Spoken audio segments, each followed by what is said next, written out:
Local legends. I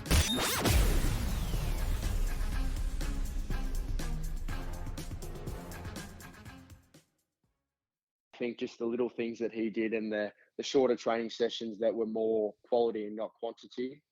I think that was much appreciated from the playing group. So it started with that. And then in terms of mantras, not a whole lot different. We've obviously got our Nuggets Way mantra that we've stuck to for the last 3 or 4 years. So we didn't really change that too much. Just a couple of, I guess, little freshened up that Rhino brought in. And I think more just the key words he uses around the games about fighting and the way that when we're in positions where we look like losing the game or getting further back in the game, that we fight our asses off, to be honest, and try and get back into those winning positions. And then we are in them winning positions, we try and kill the game. So I think we did that really well this year. Oh, look, it's our most successful ever season away, and I really reckon that should be something which is celebrated as well. You know, it's pretty incredible that we won in Queensland, Victoria, WA and Tasmania, and drew in New South Wales. So that's just quite ridiculous. Also, the buy-in with all you guys that it was going to be a bowling cartel amongst the fast bowlers and there was going to be changes, etc. And it seemed like everyone accepted that. And, okay, of course people were disappointed to miss out. But it was still a huge buy-in by everyone that that's what was going to get us potentially the ultimate reward. And, it was sensational. Yeah, I think with the depth of our bowling group, speaking on behalf of us, I think we had 7 or 8 guys who literally could walk in and play the exact same role that number 1 and 2 play. So we never had any doubt when we lost guys to, I guess, national commitments or injury or whatever it was. I think the way that we were prepared to I guess face change. Not one bowler played all 10 games from memory except for Benny the off spinner. I don't think anyone played more than 8 games. So it was just excellent to see that.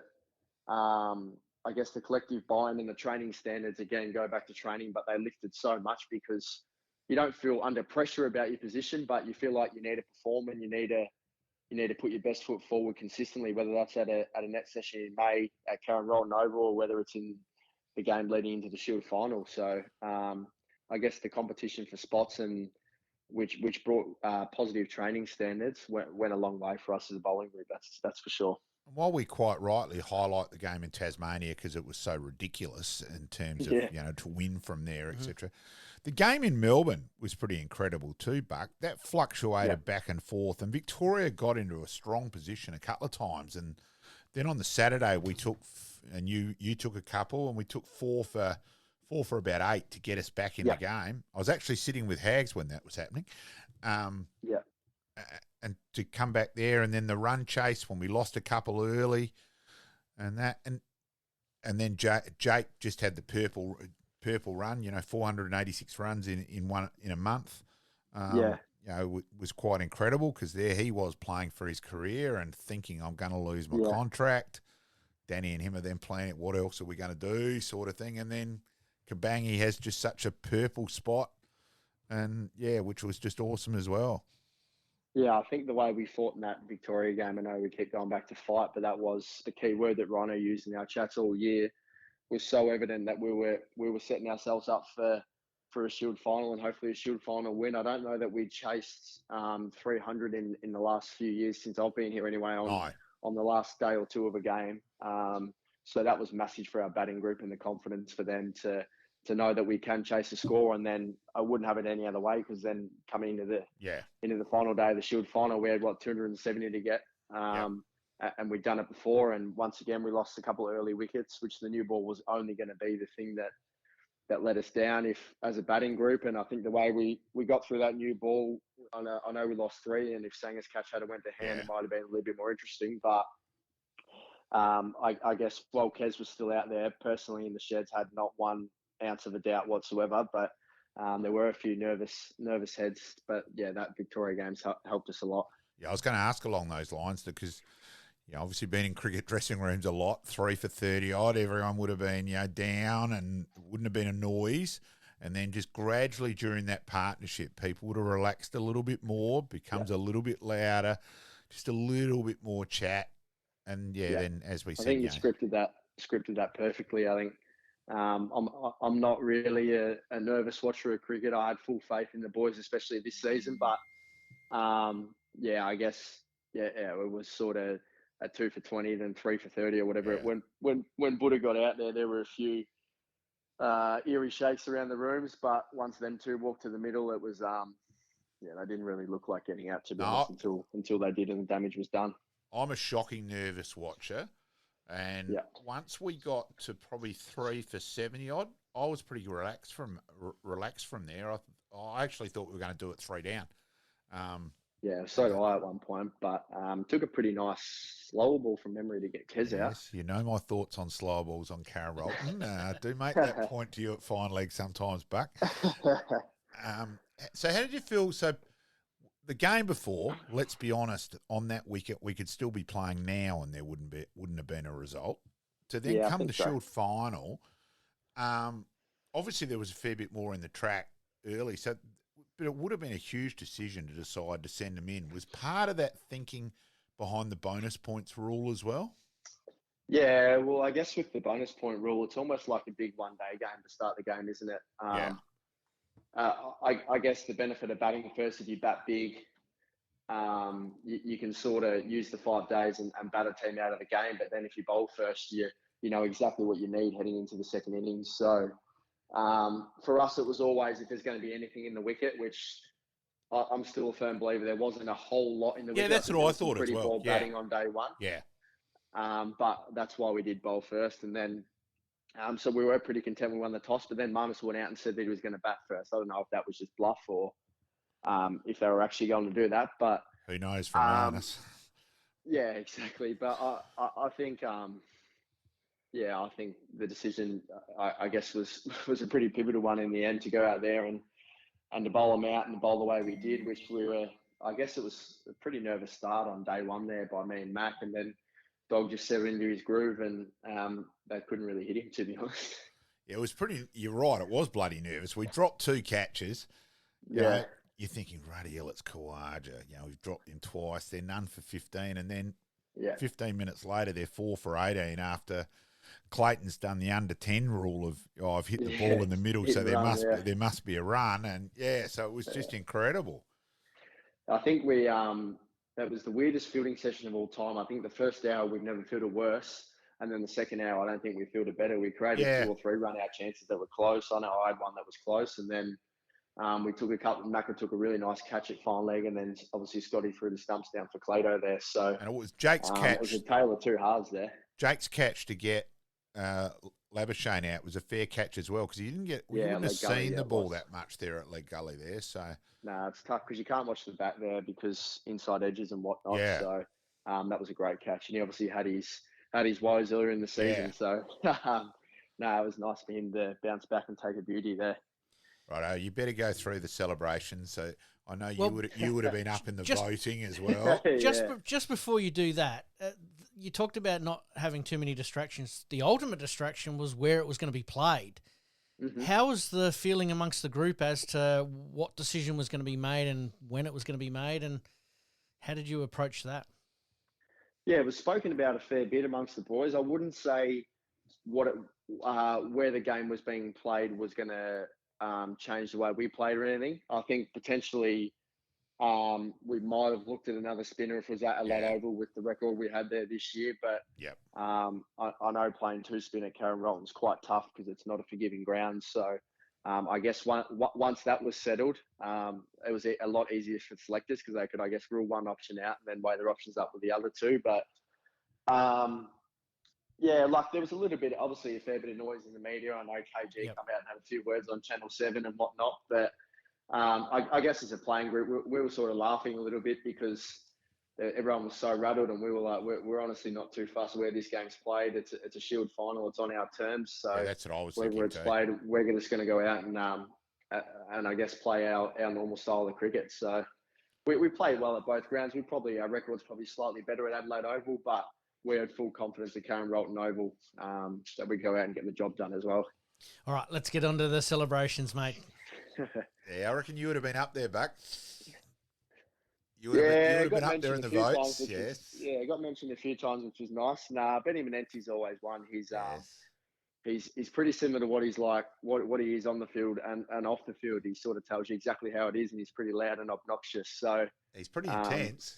he was around the mark. The skipper was good. He hosted us at his house for a night there, and Connor McInerney as well hosted us for another night. So they're probably the 3 or 4 that led the way. Bit of time spent down the bay, mate. Yep. Yeah, we were down there. We got looked after really well, to be honest. We sort of everywhere we went, people and fans were pretty happy to see us. So they looked after us quite well, which is much appreciated. We went to the Highway Sunday. We got looked after, and the Queen's Head and West End looked after us on Monday. So no, it was really good. Yeah, it's one thing I admit. Back to 95, 96, the next night was at Adelaide Oval, and I wish we'd done something like that. There could have been a bit of a connection back with the players. Yeah, we had a bit on Saturday night, players, family and staff. I think that was more after the crowd sort of left. We went across to that marquee where the family were, and we had a few drinks in there, which was really nice to connect. But I guess the only thing for the fans was really that Monday at Rundle Mall. Yeah. And it was quite tough there because it was we're obviously up on the stage and whatnot. So, and there was a fair number there. Like as I said, yeah, we were sort of a bit rattled with. We were obviously all pretty dusty rocking up there, and we weren't sure who was going to come. When we got there early, and there was only about 30 people out the front, and we were like, "Oh, this might be pretty quiet." But then they started to pile in, which was nice. So yeah. I might have made the point you are actually allowed to go to games during the year, folks, too. Yeah, exactly right. Yeah. No, we do appreciate the support, definitely, and we see you there every game. So, it's good to see. No, greatly appreciate it, Buck. Well, just before we finish off, you play in England for a little bit there. Talk about that. Yeah. Go for your experiences. Yeah, I know you're off to play for Yorkshire, the famous county there. You might get a bit of advice from Jeff Boycott, especially on your batting, Buck. And you've previously played over there as well. So give us a bit of experience of the English county cricket and how you compare the two as well. I'd say, as you said, our domestic competition is certainly the premier one. They've obviously got a lot of counties over there and a couple of divisions. Last time I went, I was with Northants, who were bottom of Division 1, so it was a bit of a tough time. We got beaten pretty heavily in 3 games there. So, and I was obviously coming off the back of the Shield season and 2 Aussie A games in New Zealand. So personally, I was pretty cooked. Looking back, I probably wouldn't have went if there was a second time, but I was so eager to get over there. And play and bowl with the Duke's ball. So, I guess heading to Yorkshire this time, I've had a month off now, and they're obviously a pretty strong county in Division 1, so I'm looking forward to get over there, and I guess hopefully some of their star batsmen are playing when I'm there, and I've got some big totals to bowl at. Yeah. Geez, there's been some big totals made. Tommy Banton made 371 for Somerset in the first round. Yeah, let's hope they get a bit of rain in the next couple of weeks. Yeah, hopefully. And mate, you're obviously contracted to the Adelaide Strikers. I know it's not Malcolm's favourite form of cricket. He not certainly personally he's a fast bowler either, to be honest. He certainly lets us all know about that. But just your experiences around a reasonably full Adelaide Oval and the shorter format. No, it's good fun. Obviously, I only debuted this year. I played the 3 games, played 2 at Adelaide Oval, 1 at Optus. So I probably got 2 of the better home crowds to play in front of. And it's obviously really fun. Sometimes it can be a bit of a hiding to nothing because you feel like you're just there to entertain the crowd by getting hit for 6. So it's obviously quite difficult sometimes, but it is fun. And I guess the way I look at it is it's a good opportunity to go out and play in front of a lot of fans. It's obviously a really fast-paced game, and one thing it helps you do is perform under pressure and perform with crowd noise. So when you do get in front of big crowds, hopefully one day, or playing these Shield finals and whatnot, you've been there and done that, and I guess you can perform better under that pressure.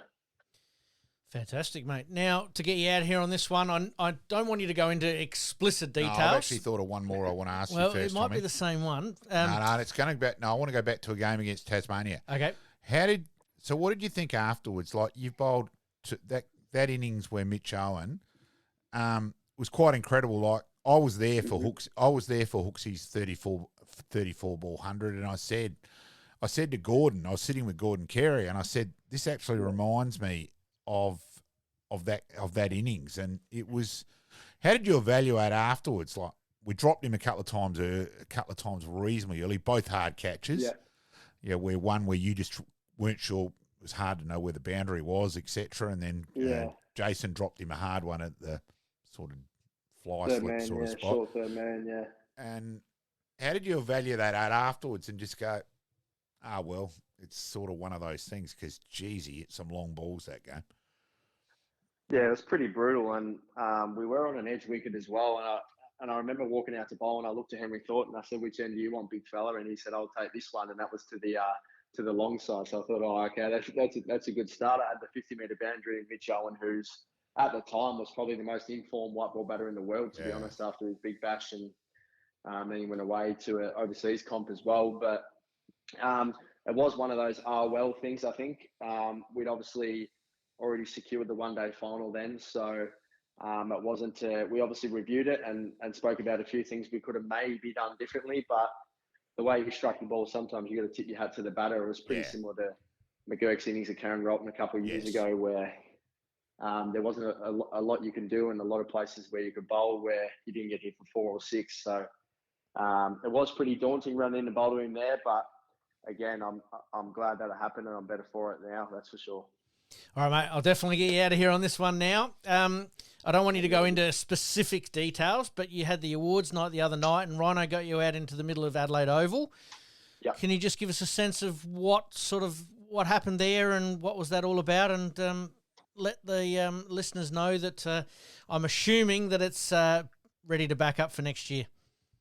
Yeah, pretty much that. It was more that we're not satisfied. We've achieved what we've achieved.